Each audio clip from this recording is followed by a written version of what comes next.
tallest leader of biggest democracy, Lalkrishna Advani, যিনি অসম্ভবের মধ্যে একটা সম্ভাবনার স্বপ্ন দেখিয়েছিলেন, তিনি লালকৃষ্ণ আদবানি। সামাজিক জীবনে রাজনীতিবিদদের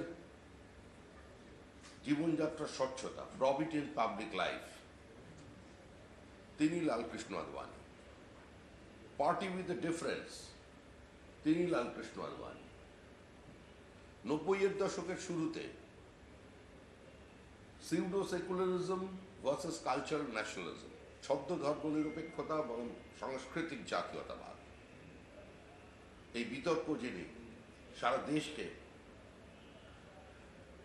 প্রভাবিত করে দিয়েছিলেন, তিনি লালকৃষ্ণ আদবানি, যিনি জীবনের শুরু থেকে তার সংসদীয় রাজনীতির শেষ দিন পর্যন্ত নিজেকে একটা দৃষ্টান্ত হিসেবে, অননুকরণীয় চরিত্র হিসেবে মানুষের সামনে প্রতিষ্ঠিত করতে পেরেছিলেন, তিনি লালকৃষ্ণ আদবানি, যিনি সংগঠনের সর্বোচ্চ স্তরে থেকেও চূড়ান্ত সিদ্ধান্ত নেবার পরে যিনি অটল বিহারী বাজপেয়ীর নাম প্রধানমন্ত্রী হিসেবে ঘোষণা করেছিলেন কার্যত দলের প্রথা ভেঙে, তিনি লালকৃষ্ণ আদবানি।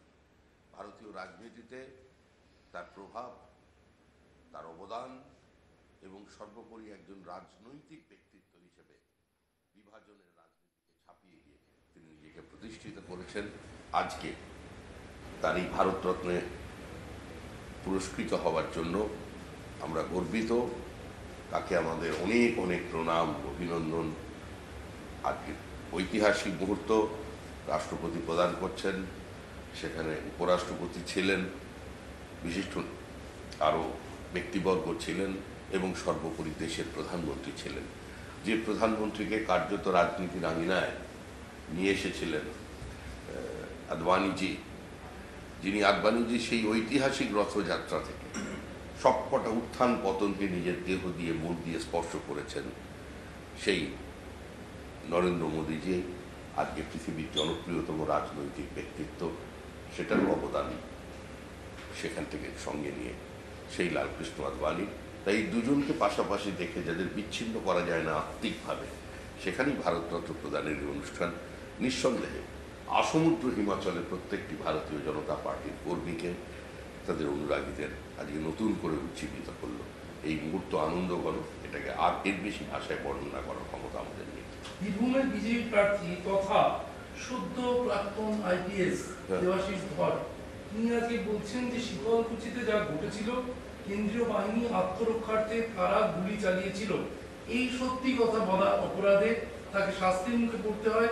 সিআইডি দিয়ে তার বিরুদ্ধে তদন্ত পর্যন্ত করা হয়, এমনটা সিআইডি তদন্তের মুখোমুখি হতে হয় তাকে, এমনটা অভিযোগ সদ্য প্রাক্তন আইপিএস তথা বীরভূমের বিজেপি প্রার্থী দেবাশিস ধরের। দেখুন, দেবাশিস ধরের সঙ্গে যা হয়েছিল এটা পশ্চিমবঙ্গের প্রত্যেকটি মানুষের জানা।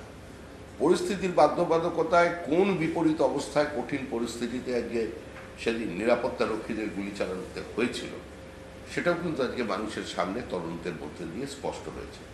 সেখানে দেবাশিস ধরকে কার্যত একটা বলির পাঠা করা হয়েছিল, আর এটা একটা প্রতিহিংসার রাজনীতি এবং সর্বোপরি তাকে একটা শাস্তি দিয়ে সমাজের একটা নির্দিষ্ট স্তরের মানুষের কাছে একটা বার্তা দেওয়ার যে বিভাজনের রাজনীতির প্রচেষ্টা, আজকে সেটা মানুষ বুঝতে পেরেছেন এবং একজন শিক্ষিত তরুণ অত্যন্ত স্বচ্ছতার সঙ্গে যিনি তার দায়িত্ব প্রশাসনিক স্তরে পালন করেছেন, তাকে পার্টি প্রার্থী করেছে ঐক্যবদ্ধভাবে। এবার বীরভূমের মানুষ তাকে গুরুদায়িত্ব পালন করবার জন্য বীরভূম থেকে দিল্লি পাঠাবেন। তিনি এটাও আজকে বলেছেন 3 বছর ধরে তাকে কার্যত রাজ্য পুলিশে প্রাপ্ত করে রাখা হয়েছিল, সেই আক্ষেপ আজকে তিনি করেছেন এবং সেই কারণেই তিনি যে মেইনস্ট্রিম রাজনীতি, এই আক্ষেপ অনেকের আছে। দেবাশিস ধর তিনি পদত্যাগ করেছেন, রাজনীতিতে যোগ দিয়েছেন, নির্বাচনে প্রতিদ্বন্দ্বিতা করছেন, তার জীবনের একটা নতুন অধ্যায় সূচিত হচ্ছে। কিন্তু দেবাশিস ধরের অনেক সহকর্মী আছেন এই পুলিশের মধ্যে এবং অন্যান্য আমলাদের স্তরেও, যাদের বিভিন্নভাবে আজকে ব্রাত্য করে শুধু রাখা হয়নি, তাদের কার্যত তাদের কেরিয়ারকে শেষ করে দেওয়া হয়েছে। সুতরাং এই অভিযোগ শুধুমাত্র দেবাশিস ধরের একার নয়, এটা কোনো বিচ্ছিন্ন ঘটনা হয়েছে দেবাশিস ধরের সঙ্গে, এটা মনে করার কোনো কারণ নেই। এখানে ভয় এবং ভক্তি প্রশাসনের মধ্যে দুটোই কাজ করেছে, আর কিছু কিছু আমলা কার্যত অসহায় হয়ে পড়েছেন। যারা লুট করছেন তারা খোশ মেজাজে আছে। যে সময় দাঁড়িয়ে আজকে গতকালকে আমরা জানি যে অভিষেক বন্দ্যোপাধ্যায় বিভিন্ন কেন্দ্রীয় সংস্থার ডিরেক্টরকে প্রার্থী করার সুপারিশ করেছেন বিজেপির কাছে। আজ দেবাশিস ধর তিনি যা বলছেন তাতে রাজ্য পুলিশের একজন এসপি তার বিরুদ্ধে সিআইডি কে লেলিয়ে দেওয়া হয়েছিল, এমনটা অভিযোগ করছেন সদ্য প্রাক্তন আইপিএস। তৃণমূল কংগ্রেসের মতো অসহিষ্ণু এবং প্রতিহিংসাপরায়ণ সরকার ভারতবর্ষের কোনো রাজ্যে এর আগে কোনোদিন আসেনি। সুতরাং সার্বিকভাবেই যদি পুরো ঘটনাটা বিশ্লেষণ করা যায় তাহলে দেখা যাবে যে শিকার শুধু আমলা হয়েছেন এরকম নয়, সর্বস্তরে, সে স্কুল শিক্ষক, স্কুল শিক্ষিকা, মুখ্যমন্ত্রীর বাড়ির সামনে ধর্ণা প্রদর্শন করতে গিয়ে একজন শিক্ষিকা যার মাইনে হচ্ছে সাকুল্যে 11,000 টাকা, তাকে উত্তরবঙ্গে ট্রান্সফার করে দেওয়া হয়েছে। সুতরাং প্রতিহিংসা কোন স্তরে যেতে পারে সেটা প্রত্যেকের জানা। যেভাবে প্রমোশন এবং বদলির ক্ষেত্রে এই সরকার যে নীতি গ্রহণ করেছে সেটার মধ্যে কোনো বৈজ্ঞানিক ভিত্তি তো নেই, কোনো প্রশাসনিক ভিত্তিও তো নেই। সেটার মধ্যে যেটা আছে সেটা শুধুই হচ্ছে প্রতিহিংসা এবং শুধুমাত্র কয়েকজন তাবেদার তৈরি করা। তো সেই নীতি নিয়ে, এজেন্ডা নিয়ে এই সরকার চলেছে। বাংলা বাজানে কা বাদ হিন্দি শুরু করে। নদিয়ায় আজকে মুখ্যমন্ত্রী তার মঞ্চ থেকে বলেছেন যে হাওড়ার যে রামনবমীর হিংসার ঘটনায় যাদের গ্রেফতার করা হয়েছে তিনি স্পেসিফিক বলেছেন ভোট ম্যানেজারদের এনআইএ গ্রেফতার করছে এবং আপনারা ইডি, সিবিআই বা কোনো কেন্দ্রীয় এজেন্সি ডাকলে আপনারা যাবেন না, বলবেন ভোটের কাজে ব্যস্ত আছি। এটা সরাসরি রাষ্ট্রের বিরুদ্ধে যিনি যুদ্ধ ঘোষণা করেছেন। সংবিধানের শপথ নেওয়া কোনো মুখ্যমন্ত্রী কথা বলতে পারেন নাকি? আমি তো বলছি এরকম নজিরবিহীন ঘটনা। এরপরে উনি কি করে মুখ্যমন্ত্রী আছেন, কি করে সরকার আছেন, এটাই তো কোনো সুস্থ স্বাভাবিক মানুষের কাছে প্রশ্ন। দেশে যদি সংবিধান বলে কিছু থেকে থাকে, দেশে যদি যুক্তরাষ্ট্রীয় ব্যবস্থা থাকে, তাহলে কি করে একজন মুখ্যমন্ত্রী এ ধরনের বিবৃতি দিতে পারেন? তৃণমূল কংগ্রেসের ভোট ম্যানেজার কারা হয়? যারা ঠিকঠাক দখল করতে পারে, যারা নিরপরাধ ভোটারকে বোমাবাজি করিয়ে, ভীত সন্ত্রস্ত করিয়ে বাড়ির মধ্যে ঢুকিয়ে দিতে পারে, তারাই তো ভোট ম্যানেজার।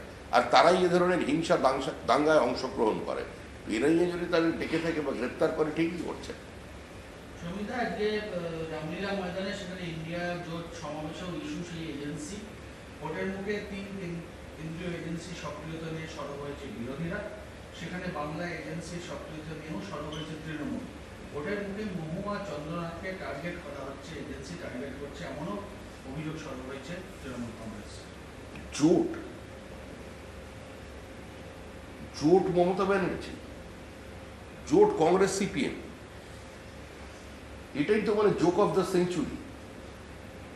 পশ্চিমবঙ্গে দাঁড়িয়ে মমতা বন্দ্যোপাধ্যায়ের বিরুদ্ধে আক্রমণ করছেন অধীর রঞ্জন চৌধুরী, মোহাম্মদ সেলিম, আর তাকে আন্দোলনের তো অনেক দূরের কথা, আক্রমণের তীব্রতা আরো বাড়িয়ে দিচ্ছেন মমতা ব্যানার্জি। আর দিল্লিতে গিয়ে ইয়ে চুরি সকলের মন চুরি করছেন, দাঁড়িয়ে পড়ছেন ওখানে অধীর রঞ্জনের পার্টির সঙ্গে। কিন্তু অদ্ভুত ব্যাপার, আবার ওখানে কি যেন আমাদের ডেরেক ওব্রায়েন, উনিও দেখছি সীতারাম ইয়েচুরির সঙ্গে হাঁটছেন। আবার ববি হাকিমের বাড়ির সামনে বড় প্ল্যাকার্ড দেখা যাচ্ছে, সেখানে দেখা যায় মমতা ব্যানার্জি আর সীতারাম ইয়েচুরির ছবি। আবার এখানে মমতা ব্যানার্জি বলছেন জোট বলে কিছু নেই। তো মানুষ তো বিভ্রান্ত, ওই জন্য মানুষ এদের কথা চিন্তা ভাবনাই করছে না। বলেছে সরাসরি এবার একটাই গল্প, নরেন্দ্র মোদী পদ্মফুল, বাকি কোনো গল্প নেই। রাহুল গান্ধী এই প্রসঙ্গে বলছেন যে আপনারা দুজন নেতাকে, দুজন মুখ্যমন্ত্রীকে জেলে পাঠাবেন ঠিক আছে, কিন্তু নির্বাচনের কিছু মাস আগেই কেন 6 মাস আগে বা পরে করলে হচ্ছিল না? অর্থাৎ গ্রেপ্তার করছেন, করুন কেজরিওয়াল বা হেমন্ত সোরেনকে, ভোটের মুখে কেন? 6 মাস আগে করলে ক্ষতি ছিল না, পরে করলে ক্ষতি ছিল না? হেমন্ত সোরেন গ্রেপ্তার হোক, এটা তো রাহুল গান্ধীও চায়। কেজরিওয়ালের সঙ্গে তো ওদের একটা পুরনো ব্যথা আছে। এটা সাতিহারার গোপন ব্যথা নয়, এটা একদম রাজনীতির ব্যথা। সেজন্য গ্রেপ্তার হয়েছে, রাহুল গান্ধী খুশি, কিছু বলতে হবে, ওই জন্য এখন এরকম বলছে। ওনার বেল নিয়ে কোনো অসুবিধা আছে কি? আবার সেটা আবার দেখুন, আবার পরে ডাকাডাকি করলে আবার বলবে প্রতিহিংসা। মা ছেলে কিন্তু দুজনেই পেলে কংগ্রেসীদের মামলায়। কেন্দ্রীয় এজেন্সির অতি সক্রিয়তা নিয়ে তারা সরব হচ্ছে এবং ভোটের মুখে তারা ইস্যু করছে। আরে কেন্দ্রীয় এজেন্সির সমস্ত তো 50 বছরের ওপরে বয়স। এখন ডাক্তাররা বলছে আরো বেশি শরীর চর্চা করুন, কোলেস্টেরল কমান, মেদ ঝরান, ফ্যাটি লিভার থেকে দূরে থাকুন। ওই জন্য তারা বেশি ছুটোছুটি করছে শরীর ভালো রাখার জন্য। তা আমরা কি করতে পারি? মহামৈত্র চন্দ্রনাথ সিনহাকে টার্গেট করা হচ্ছে। সে মহামৈত্র চন্দ্রনাথ সিনহাকে টার্গেট করা হচ্ছে, এজেন্সি টার্গেট করছে। ও চন্দ্রালয় গ্রহণ রেগে গেছে অনেকদিন। আর মহুয়া মৈত্রের তো বিরুদ্ধে যেটা অভিযোগ ছিল সেটা প্রতিষ্ঠিত, প্রমাণিত। তার তো সদস্যপদ খারিজ হয়ে গেছে। উনি হঠাৎ ক্রিকেট খেলতে খেলতে ফুটবলের কথা বলতে শুরু করছেন। ওনার বিরুদ্ধে যে অভিযোগ আছে সেই নিয়ে কোনো কথা না বলে উনি প্রতিহিংসার রাজনীতির কথা বলছেন। দেশের আভ্যন্তরীণ নিরাপত্তা কম্প্রোমাইজ হয়ে গেছে, সেখানে তদন্ত হবেই। কোর্টে যাচ্ছেন না কেন? দেশে তো একটা সুপ্রিম কোর্ট বলে জিনিস আছে। চন্দ্রচূড় সাহেব আছেন মহামান্য প্রধান বিচারপতি, তার দরবারে যান। এখানে মুখ্যমন্ত্রী রাহুলের ক্ষেত্রে রাহুল আরো একটা অভিযোগ করছে, নেতাদের হুমকি দেওয়া হচ্ছে, টাকা দিয়ে সরকার ফেলে দেওয়া হয়, ম্যাচ পুরো ফিক্সিং করে ফেলা হয়েছে। এবং সেই ম্যাচ ফিক্সিং নরেন্দ্র মোদী একা করছেন না, ৩-৪ জন শিল্পপতি এই ম্যাচ ফিক্সিং এর সঙ্গে জড়িত। কেন হচ্ছে? তা ম্যাচ যখন ফিক্সিং হয়ে গেছে, অত সুন্দর লাল চেহারা নিয়ে উনি গরম রোদে কেন ছোটাছুটি করছেন? যখন জানেন ফলাফল শেষ, উনি নিজেই যখন জানেন যে লালকেল্লায় নরেন্দ্র মোদী এটাই হচ্ছে ভারত এর ভবিতব্য, কেন উনি শক্তি ক্ষয় করছেন? উনি যান, ও মাঝে মধ্যে কোথায় বেড়াতে চলে যান, নিরুদ্দেশ হয়ে যান, ওখানে কিছুদিন ঘুরে আসুন, এই গরমে কষ্ট করবেন না। রামলীলা ময়দানে যে আজকে যে তারা একজোট হলো, সেখানে তারা এক সুর, বিজেপির বিরুদ্ধে এক সুর, এজেন্সির বিরুদ্ধে এক সুর, রামলীলা ময়দান। কারা তারা? আমরা পশ্চিমবঙ্গবাসী, আমরা তো দেখব যে অধীর চৌধুরী এবং মমতা ব্যানার্জি, মোহাম্মদ সেলিম এবং অভিষেক বন্দ্যোপাধ্যায়, পাহাড় থেকে সাগর দুজন দুদিক থেকে চলছে। নরেন্দ্র মোদী হাঁটাও দেশ বাঁচাও স্লোগান দিচ্ছেন। আমরা তো তবে বুঝবো জোর। আপনি এখানে আপনি ড্রয়িং রুম আলাদা করে দেবেন, আর ওখানে গিয়ে কিচেনের মধ্যে সবাই ঢুকে পড়বেন। এটা কিরকম চলছে? ভালোবাসলে বলুন খুল্লাম প্যার করেন, ওরকম একটা বুক চিতিয়ে বলুন ভালোবাসার কথা। এরকম গোপনে প্রেম কেন? পর্দার আড়ালে কেন? পরকীয়া কেন? সরাসরি বলুন। আজকে মুখ্যমন্ত্রী কৃষ্ণনগরের বিজেপি প্রার্থী সম্পর্কে বলতে গিয়ে বলছেন, রাজা থাকতে হলে রাজবাড়িতে থাকুন, ইতিহাস ঘাঁটতে বাধ্য করবেন না, মানুষ ঘৃণা ভরে প্রত্যাখ্যান করবে।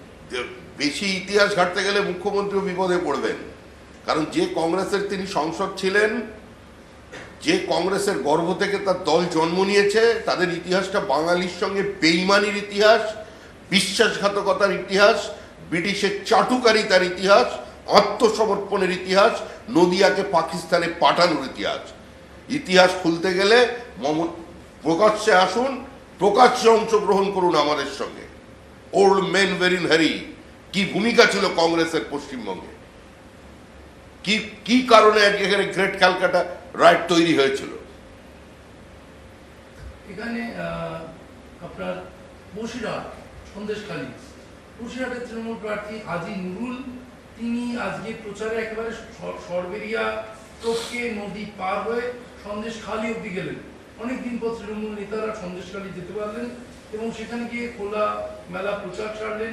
তাক দিয়েছেন নতুন সন্দেশখালী গড়ে তুলতে হবে, নারী সুরক্ষা সুনিশ্চিত করতে হবে, আর সাংগঠনিকভাবে সিদ্ধান্ত এলাকায় এলাকায় সোশ্যাল মিডিয়া গ্রুপ তৈরি করতে হবে। হাজী নুরুলের সন্দেশখালীতে প্রথম প্রচার। হাজী নুরুলের সঙ্গে দেগঙ্গার দাঙ্গার নাম জড়িয়ে আছে। মানুষ হাজী নুরুলকে চেনেন।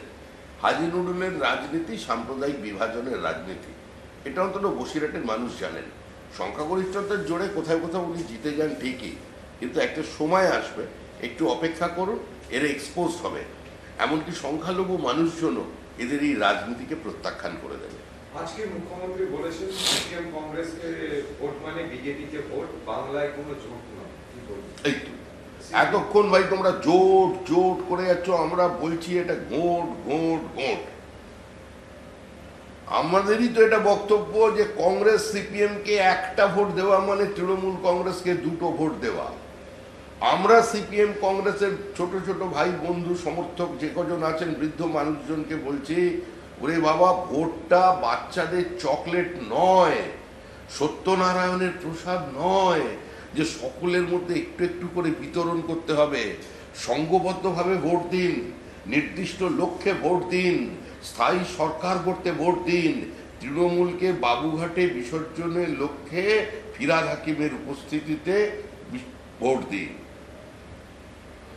আচ্ছা, মুখ্যমন্ত্রী বলেছেন নদিয়াতে যে বেশ কিছু জায়গায় বিজেপি দেওয়াল দিচ্ছে ৩,০০০ টাকা লক্ষ্মীর ভান্ডার দেবে, আগে ১০০ টাকা দিয়ে দেখুক, তারপরে ৩,০০০ টাকার কথা বলবে। আর যতদিন তৃণমূল থাকবে স্বাস্থ্য সাথী, লক্ষ্মীর ভান্ডার, বিনা পয়সার চাল থাকবে, ওরা সমস্ত কিছু বন্ধ করে দেবে। বিনা পয়সার চাল তো নরেন্দ্র মোদীর দেওয়া চাল।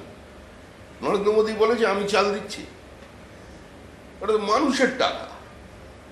যে টাকা মানুষ তাদের প্রত্যক্ষ বা পরোক্ষ করের মধ্যে দিয়ে কেন্দ্রীয় সরকারের কোষাগারে পাঠিয়ে দিয়ে, যে মানুষের টাকা মানুষের কাছে ফিরে আসছে, তৃণমূল সেই চাল খেয়ে নিচ্ছে। কয়েক লক্ষ কোটি টাকার দুর্নীতি এই রেশন দুর্নীতি। শুধু একমাত্র শঙ্কর আড্ড ডাকু সে পাঠিয়ে দিয়েছে ২০,০০০ কোটি টাকা ফরেক্স কোম্পানি দিয়ে বিদেশে। তারা চালের কথা বলছে, দেওয়াল লেখার কথা বলছে।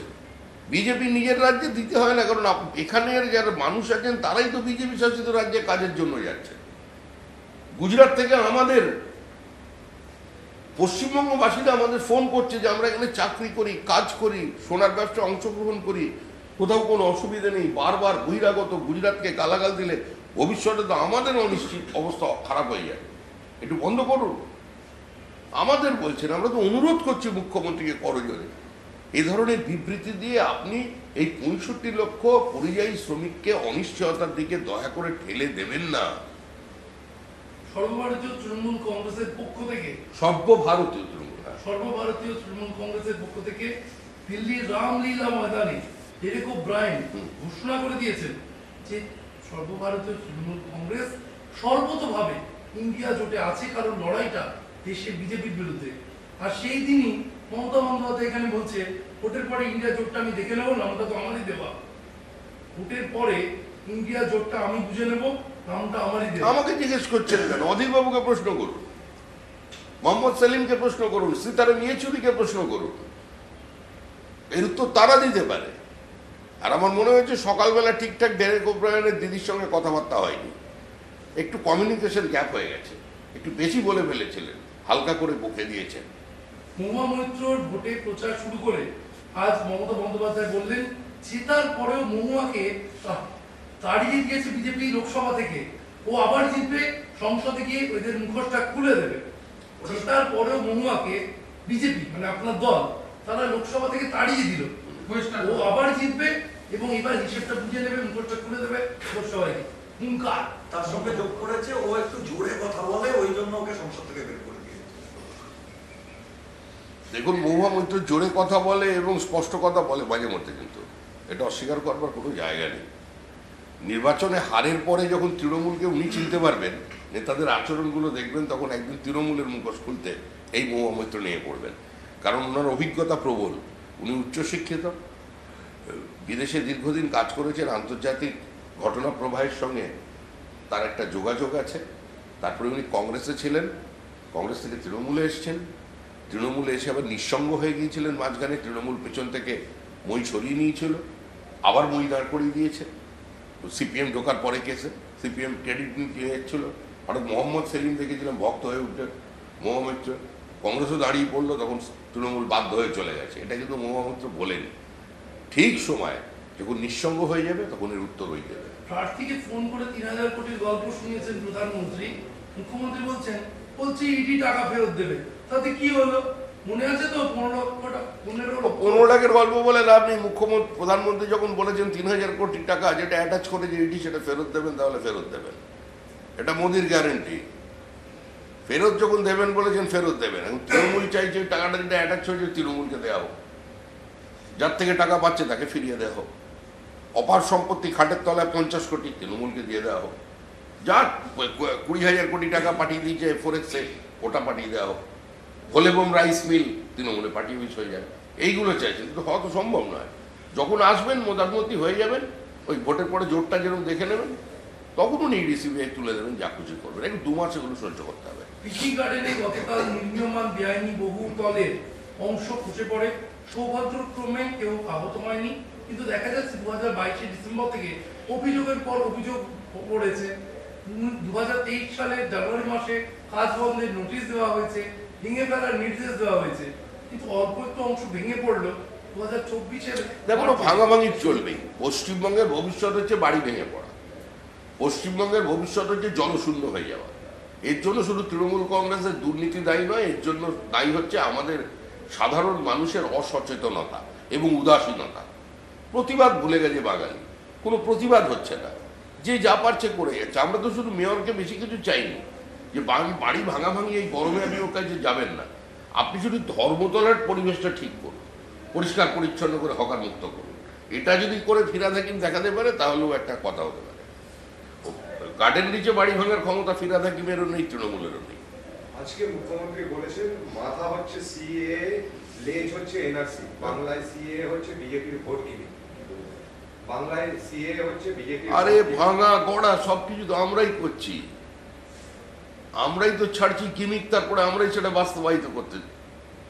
মনে হয় রাম মন্দির বলেছিল কিমিক হয়ে গেল, 370 বাতিল হয়ে গেছে, 3 তালাক গল্প শেষ। আরো পরপর যেগুলো বলতাম ছোটবেলা থেকে বক্তৃতা করে 40 বছর ধরে, ওগুলো হবে। থার্ড টাইম সব কাজ একসঙ্গে আমরা করে দিচ্ছি না তো। মুখ্যমন্ত্রী আজকে এজেন্সিকে নিশানা করে বললেন সিবিআই ইডি যখন যার ইচ্ছা বাড়ি চলে যাচ্ছে। 3 দিন ধরে তো বাড়িতে বসে থাকলেন, বলি করলেনটা কি? বাড়িতে 2টো বাচ্চা মহিলারা রয়েছেন, 3 দিন তারা বাথরুম যেতে পারেননি, রান্না করতে পারেননি। এদিকে আপনারা খাবারের একটা বিল আনছেন 20,000 25,000, বাচ্চাটা খেয়েছে কিনা খোঁজ নিতে হবে না? বিজেপি পার্টি এমনি যদি আপনারা যেতেন 400-র উপরে নাকি সিট পাবেন, তাহলে ইডি সিবিআই আইটি এগুলো কেন? আর রাজ্যের অফিসারকে ভুটপাট বদলি করে দিচ্ছেন। আর ধনধান্যে এ রাজ্য ধনধান্যে পুষ্পে ভরা, সেখানে চলছে ইডি সিবিআই রাজ। বাচ্চারা খেয়েছে কিনা খবর রাখেননি। দেখুন, এটা এরকম গুরুতর অভিযোগ, কারণ আমাদের মুখ্যমন্ত্রী মাতৃস্বরূপা, বাচ্চাদের তিনি খোঁজ রাখছেন। তার কাছে সবাই বাচ্চা, বাকিগুলো বাচ্চা, অনুব্রতও বাচ্চা। মা যেরকম ছেলেকে দেখে, ছেলেরা তো বড় হয় না, শাহজাহানও বাচ্চা। এই বাচ্চাদের খাওয়ার অসুবিধা হলে তার একটু কষ্ট হবে, তবে যার কথা বলছেন তার বাড়িতে বাচ্চাদের খাওয়ার অসুবিধা হয়েছে বলে জানা নেই। আসলে বাঙালি তো অতিথি পরায়ণ, অতিথি দেবো ভব। ওই জন্য ইডি সিবিআই একটা ভাব এসেছে, এদের বাড়িতে ঢুকলে অসুবিধা নেই, ঢুকে পড়ছে, ঢুকে 2-3 দিন ধরে ছাড়ছে। তবে খালি হাতে কোনো জায়গায় ফিরছে না। খালি হাতে যেখান থেকে ফিরেছিল তাকে কিন্তু তৃণমূল মোটামুটি একদম ঘানির ঘোল নাকি একটা বলে খাইয়ে দিয়েছিল, কুণাল ঘোষ। তার কিন্তু বাড়ি থেকে কিছু পাওয়া যায়নি, তার বান্ধবীর খাটের তলা থেকে কিছু পাওয়া যায়নি, রাইস মিলও পাওয়া যায়নি, জুট মিলও পাওয়া যায়নি। কিন্তু কিভাবে তার উপরে চালানো হয়েছিল বুলডোজার, সেটা মানুষ দেখেছে। সুতরাং প্রতিহিংসার রাজনীতি বিজেপির রাজনীতি নয়, প্রতিহিংসা ইডি সিবিআই করছে না, প্রতিহিংসা দেখিয়েছে তৃণমূল কংগ্রেস, পশ্চিমবঙ্গ রাজ্য সরকার। তার সবচেয়ে বড় প্রমাণ যে যিনি সকাল থেকে রাত্রি পর্যন্ত একদম ধারাবাহিকভাবে বিজেপির মুন্ডপাত করে যাচ্ছেন, সেই কুণাল ঘোষ। মানুষের এগুলো মনে আছে। আজকে তিনি একবারে জাতীয় নির্বাচন কমিশনের নাম না করে তিনি বললেন, মুখ্যমন্ত্রী মমতা ব্যানার্জি, যিনি বিয়ে করবেন তিনি বিয়ের পুরোহিত। বাহ, কোথাও দেখেছেন যে বিয়ে করে পুরোহিত? সে বিয়ে কেউ করে, অন্য লোকে বিয়ে দেয়। নির্বাচন করছে কিনা বিজেপি নিজে। এটা সেন্ট্রাল ইলেকশন, স্টেটের ইলেকশন নয়। স্টেটের ইলেকশন করতে পারে না, সেন্ট্রাল ইলেকশন যাদের, তাদের নিজেরাই জেতাবার জন্য উঠে পড়ে লেগেছে। অর্থাৎ ওনার সুর হলো জাতীয় নির্বাচন কমিশন কেন দেশের নির্বাচন করবে, ওরা তো বিজেপি। অভিযোগ মমতা ব্যানার্জি। মানে ওই যে একজন নরখাদক অসুরকে তিনি বসিয়েছিলেন এখানে রাজ্য নির্বাচন কমিশন, যার একদম মুখটা একদম পুরো কালি, মানে কুমোরটুলির অসুরের মতো এতগুলো মানুষকে খুন করে দিল, তিনি কিছুই জানতেন না। ওকে বসাতে চাইছে, ওকে দিয়ে নির্বাচন করাতে চাইছে। সেটা না হলে মুখ্যমন্ত্রী রেগে যাচ্ছে। আমি গ্যারান্টি দিচ্ছি, মোদির গ্যারান্টি 0, আমাদের গ্যারান্টি থাকবে। ত্যাগ করতে দেবো না। আপনি ভোট দিন, লক্ষ্মী ভান্ডার দেবো, যা পাচ্ছেন সব পাবেন, ছেলেমেয়েরা তো পায়। মনে রাখবেন এই জিনিসগুলো আমরা থাকলেই থাকবে। আর বিজেপি একটা কথাও দেবে না। মোদির গ্যারান্টি 0 গ্যারান্টি, আমি তাই গ্যারান্টি দিচ্ছি। আরে এই কথাগুলো বিরোধীরা গিয়ে দিকে দিকে বলেছিলেন, মধ্যপ্রদেশে বলেছে, রাজস্থানে বলেছে, ছত্তিশগড়ে বলেছে, 2019-এর নির্বাচনে প্রত্যেকটা বাড়ি বাড়ি বলেছে। গল্প শেষ। 18 আমাদের ভুলে, এবার 24-এর পর থেকে গোনা শুরু হবে 1, 2, 3, 4। কোনো লাভ নেই এগুলো। সঙ্গে তো 19-এর নির্বাচনে শেষ করো। উত্তরবঙ্গে আপনারা ভালো ফল করেছিলেন, সেই জায়গায় দাঁড়িয়ে ফের প্রধানমন্ত্রী উত্তরবঙ্গে আসছেন 4 তারিখ এবং 7 তারিখ তিনি কোচবিহার এবং বালুরঘাটে সভা করবেন। কি মনে হচ্ছে সামগ্রিকভাবে উত্তরবঙ্গের দিকে আপনাদের বিশেষ নজর, প্রধানমন্ত্রীও ফের আসছেন? আমাদের তো 542টা কেন্দ্রই নজর, আমরা সিরিয়াসলি নির্বাচন লড়ছি। উত্তরবঙ্গে মুখ্যমন্ত্রী শূন্য ছিলেন, এবারে উনি যতই ওখানে যান আত্মীয়তা স্থাপনও করে ফেলেছেন, তারপরেও পাহাড়ে শূন্য হবে। উত্তরবঙ্গ থেকে একটা আসনে তৃণমূল কংগ্রেস জিতবে, তারপরে গঙ্গাটা পেরোন, ফারাক্কা ব্রিজটা ক্রস করে নিন, পরেরটা আমরা বুঝছি। বাগডোগরায় আজকে একটা ছবি ভাইরাল হয়েছে যে তৃণমূল নেতা খুকরি হাতে সে দোকানের মধ্যে ঘুরে হ্যাঁ, বেড়াচ্ছে। হ্যাঁ। খুকরি আরে ওই বাবা। তৃণমূল নেতা সে পঞ্চায়েত, ওখানকার পঞ্চায়েত সদস্য, সে দোকানের মধ্যে ঘুরে বেড়াচ্ছে, সবাইকে শাসাচ্ছে বড় একটা খুকরি নিয়ে। কাটারি মানে খুব ওই নেপালি যে বিশাল বড় ছবিগুলো। এরকম করে দিস চলেনি, ভোট প্রচার কুকুরি নিয়ে হচ্ছে। এই তৃণমূলের পক্ষে সবই সম্ভব, এরকম পার্টি তো আসেনি কোনোদিন। মুখ্যমন্ত্রী দাবি করেছেন যে এত ভালো কাজ পৃথিবীর কোনো সরকারই করেনি, পৃথিবীতে এরকম দল নেই। স্বাভাবিক আছে। শেষ। আর কারো আর কিছু? ছোট ছোট দুটো আছে, এরা সব কার্বন ডাই অক্সাইড। কি বিরোধীরা হচ্ছে সব কার্বন ডাই অক্সাইড। উনি অক্সিজেন নিন ভালো করে, ভালো থাকুন, সুস্থ থাকুন। গরমে আম পোড়া শরবত খান, বেলের শরবতও খেতে পারেন, উনি আনন্দে থাকুন। কিন্তু এই ধরনের কথা মানে হঠাৎ বলার কারণ কি? হ্যাঁ? কিন্তু হঠাৎ কার্বন ডাই অক্সাইড শোনো, আমরা তৃণমূলের প্রত্যেক কথার উত্তর দেওয়ার মতো প্রতিভা আমাদের নেই। তৃণমূলের সঙ্গে আপনি বিজেপিকে কোনো সময় তুলনা করবেন না। বিজেপি মুখ্যমন্ত্রী উপমুখ্যমন্ত্রী মিলিয়ে 17-18 রাজ্যে ক্ষমতায় আছে, বন্ডে মাত্র পেয়েছে 6,000 কোটি।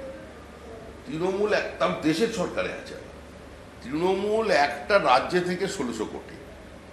তৃণমূলের চালিকা শক্তি হচ্ছে আবগারি আর লটারি। তাদের সঙ্গে আপনি আমাদের তুলনা করছেন, ওই মেধা নিয়ে আমরা জন্মাইনি, প্রতিভাবানদের দল।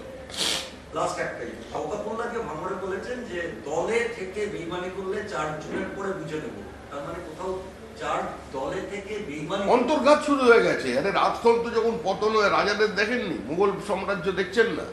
যেই রাজা অসুস্থ হয়, রাজা শ্বাস তুলতে শুরু করে, মানে এখনকার দিনে কোমা টোমা যেগুলোকে বলে, তো সঙ্গে সঙ্গে ভাই ভাইকে খুন করে, অন্তর্ঘাত শুরু হয়ে যায়, একে অন্যের সঙ্গে বিশ্বাসঘাতকতা করে, রাজ্যের যে কু তৈরি হয়। তা তৃণমূল যখন ডুবছে নৌকো, তখন একটু ওরকম হবেই। আর যিনি বলেছেন তিনি তো এ ভাষায় বলবেন। মুখ্যমন্ত্রী যাকে চিহ্নিত করে দিয়েছেন প্রকাশ্যে প্রশাসনিক সভায় বোমাবাজ হিসাবে, তাহলে তিনি তো বোমাবাজের ভাষায় কথা বলবেন, তিনি কি আর রবীন্দ্রনাথের ভাষায় কথা বলবেন? এখানে একটা ছোট প্রশ্ন আবার आज सीएम ममता बनर्जी बोल रही हैं कि बंगाल के वैध नागरिकों को विदेशी बनाने के लिए ये सीए और एनआरसी की बात कर रही है बीजेपी। मैं इसे लागू नहीं होने दूंगी। देखिए, ममता बनर्जी सूझबूझकर ये बयान दे रहे हैं, इसका कारण वो समाज के एक सेक्शन के लिए, एक वर्ग के लिए एक वार्ता देना चाहते हैं कि हम तुम्हारा साथ है। पश्चिम बंगाल की मुख्यमंत्री ममता बनर्जी जो हिंदू विस्थापित लोग हैं उनका खिलाफ है। पश्चिम बंगाल की मुख्यमंत्री किसी भी हालत से नहीं चाहते जो बांग्लादेश से घुसपैठ बंद हो जाए। आज उनकी कारण पश्चिम बंगाल का डेमोग्राफी चेंज हो रहा है। आज बहुत सारे जिहादी लोग पश्चिम बंगाल में सक्रिय है, एंटी इंडिया प्रोपोगेशन चल रहे हैं, हेट स्पीच चल रहे हैं, सो मोटो पुलिस कोई एक्शन नहीं ले रहा है, ऐसा स्थिति है। ममता जी का जो राजनीति है वो डिवाइसिव पॉलिटिक्स है, और हमारा जो राजनीति है वो डिसाइसिव पॉलिटिक्स है, निर्णायक राजनीति। तो दोनों में अंतर है। ये पूरी तरह एक सांप्रदायिक विभाजन का राजनीति ममता जी कर रहे हैं, उसी का कारण ये बोल रहे हैं। सीए होके रहेगा, इस दुनिया का कोई ताकत नहीं है सीए को रोक सके। हम लोग सन 1952 से ये कोशिश कर रहे थे, इसी का कारण नेशनल मिनिस्ट्री से डॉक्टर श्यामा प्रसाद मुखर्जी ने अपने त्याग पत्र दिया। उन समय हम लोगों के पास शक्ति नहीं है, जनता हम लोगों को वो ताकत दिया। अब जनता को साथ लेकर के हम लोग सीए को लागू करेंगे। जो इसको विरोध करेंगे उसको टूटना होगा। उसको कॉन्सेंट मन क्या बोलता है डिटेंशन कैंप पे जाना पड़ेगा। हम पूरा सरकारी डिटेंशन कैंप पे चला जाएगा, ये तृणमूल भी अच्छी तरह से जानते हैं।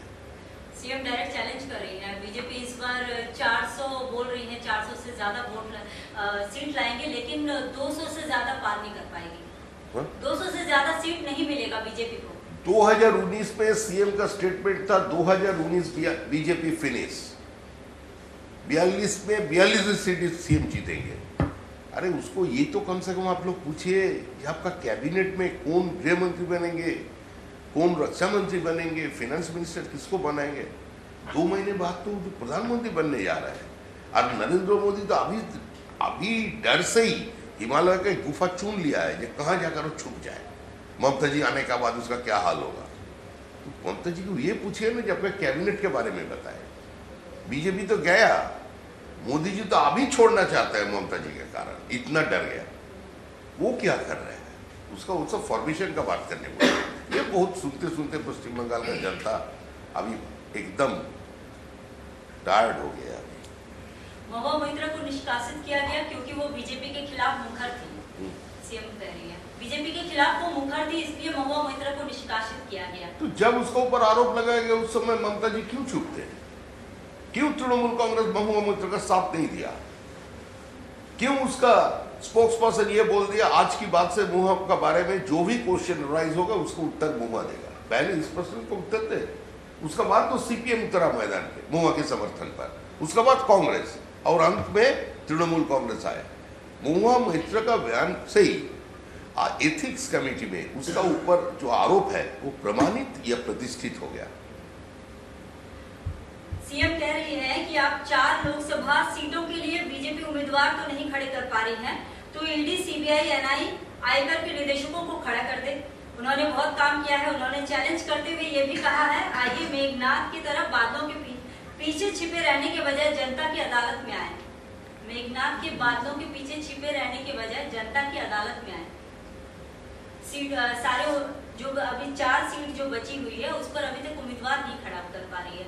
आप ईडी का इस्तेमाल बीजेपी के कोई कार्यकर्ता क्या हमारा सीएम के घर पे शाम को पहुंच गए थे उसका सजेशन मांगने के लिए? अरे हम हमारा घर में कैसे खाना पकवाएंगे, तीखा ज्यादा होगा या कम, मीठा परोसा जाएगा या नहीं, ये तो हम लोग तैयार करेंगे ना भैया।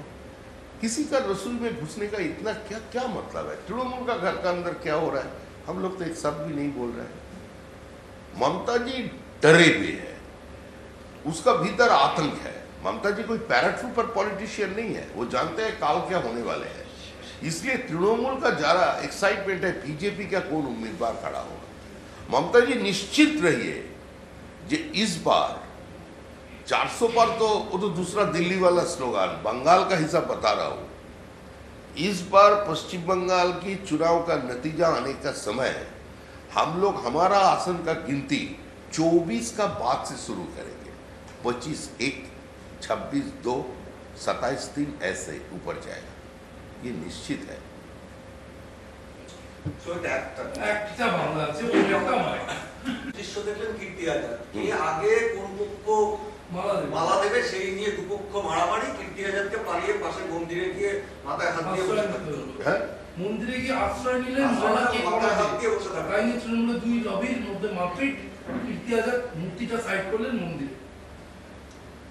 দেখুন এগুলো তৃণমূলের পারিবারিক বিষয়। তৃণমূলের মধ্যে ভালোবাসা প্রবল, শ্রদ্ধার ভাবও প্রবল। সেই জন্য কে কীর্তি আজাদের ব্যাটে বল ছুঁড়বেন আগে তার জন্য ঝাঁপিয়ে পড়েছে। হবে ধীরে ধীরে আরো অনেক কিছু জিনিস কীর্তি আজাদ জানানো পারবেন। এইরকম ক্যাচ যদি তুলে দেন বারবার তৃণমূল, কে ধরবে বলুন? হ্যাঁ, এবার সেই জায়গা হচ্ছে এই যে ব্যাংক অ্যাকাউন্ট সব আপনারা ফ্রিজ করে রেখে দিয়েছেন। রাহুল গান্ধী তাই নিয়ে বলছেন যে আমাদের সব ব্যাংক অ্যাকাউন্ট ফ্রিজ করে দিয়েছে, চাইছে আমরা যাতে প্রচার না করতে পারি, রাজনৈতিক ষড়যন্ত্র করছে, আমরা ঠিক প্রচার চালিয়ে যাবো।